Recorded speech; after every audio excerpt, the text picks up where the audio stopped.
Back in the fall, I planted a bunch of garlic, and now that it is springtime, it's been growing for about a month, and I've made some interesting observations, one of which are the yellow leaves on some of the garlic plants that I'm growing, and I want to kind of note those observations, kind of talk about what might be going on and how some of this might be remedied. So first off, when we have plant leaves that turn yellow, that is referred to as chlorosis, which in some cases can sound a lot worse than it actually is. So generally speaking, what causes plant leaves to turn yellow is going to be some type of nutrient deficiency, right? Nitrogen and magnesium both make up the chlorophyll molecule, and chlorophyll is what makes plants green. And so if you have a deficiency in either one of those two nutrients, the result will likely be yellowing leaves. Now also manganese and iron and zinc and some other nutrients can also be involved in why leaves of certain plants turn yellow. Also certain weather conditions like temperature, moisture availability or lack thereof, and also certain diseases can also cause yellowing leaves, but a lot of these cases even still go back to mineral deficiencies, right? If the soil is too wet, the microbiome in the soil cannot make certain nutrients available for the plant to uptake, and thus you're going to get some chlorosis. Same thing if soil conditions are too dry. Unexpected sudden extremes in temperature can also have similar effects, as well as some of these diseases. Alright, so we can see here there is the garlic growing along with the bed straw as a sort of ground cover here in this situation. And we can see some yellow tips on some of the leaves, especially the older ones, right? So I know earlier in the spring we did have some late freezes, right? And so this may have been what was going on. Of course, also the soil here is not terrible, but it's not fantastic either. And so it could be kind of a nitrogen deficiency. Earlier in the season, a lot of the microbiome is not as nearly as active as it is later on in the summer when it's warm. And so some of these nutrients like iron and nitrogen are not as bioavailable. And so the plant can't always get enough of them earlier in the season. And so we just kind of have to wait for the weather to continue to warm up so the soil can become a little bit more biologically active, and this problem can resolve itself, at least to some degree, over time. It's just that garlic is one of the first crops to emerge in the spring, and that will make it more susceptible to problems of lack of nutrient availability earlier in the season, especially if soils are not particularly rich.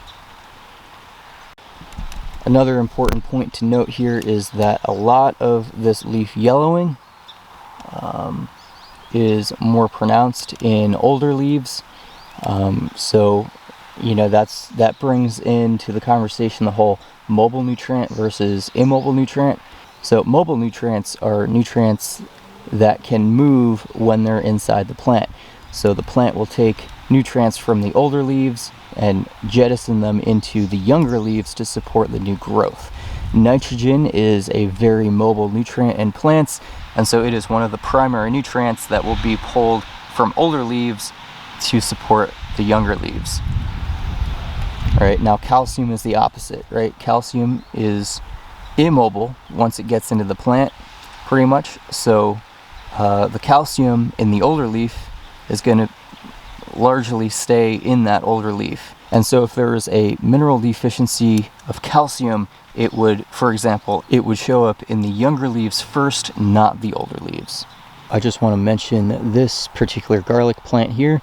This is where I grew the garlic last year, and usually you want to crop rotate and you don't want to grow garlic in the same place you do 2 years in a row.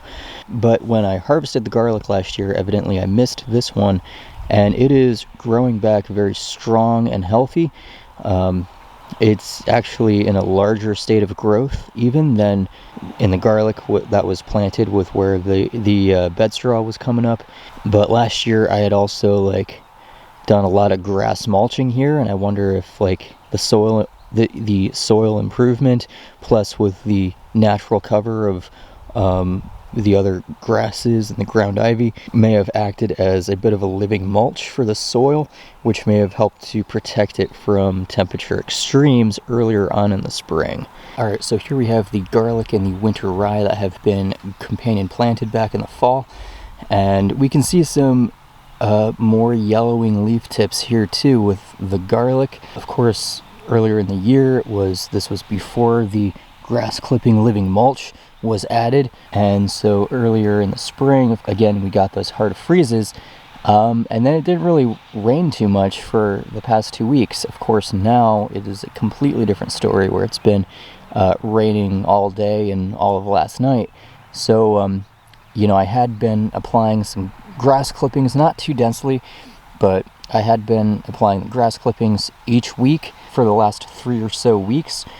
So the nitrogen in the grass hasn't really had too much of a chance, at least until today, to really work its way down into the soil profile. But nonetheless, a mulch such as these grass clippings can be a great addition to help prevent the soil that the garlic is growing in from getting into extremes of moisture surplus or moisture deficiency or temperature extremes too, and it helps to avoid all of that, providing the garlic with overall a lower stress environment. So hopefully these yellowing leaf tips will continue to look better as the plant continues to mature, and the plant will grow out of them and will produce a productive crop. You can see here, of course, in the older leaves, the yellowing is a lot more pervasive, whereas with the younger leaves, these younger leaves really look pretty good.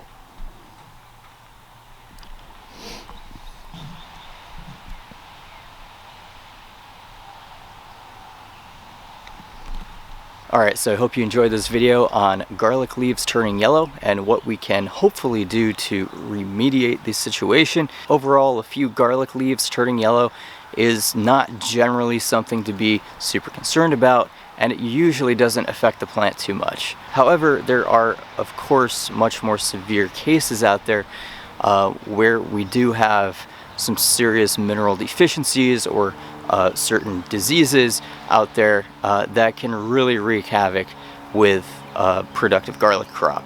But generally speaking, garlic is a pretty hardy and resilient crop that can still give you a pretty good yield at the end of the season. So thank you so much for checking out this video. I appreciate it, and I look forward to seeing you in a future video. Take care.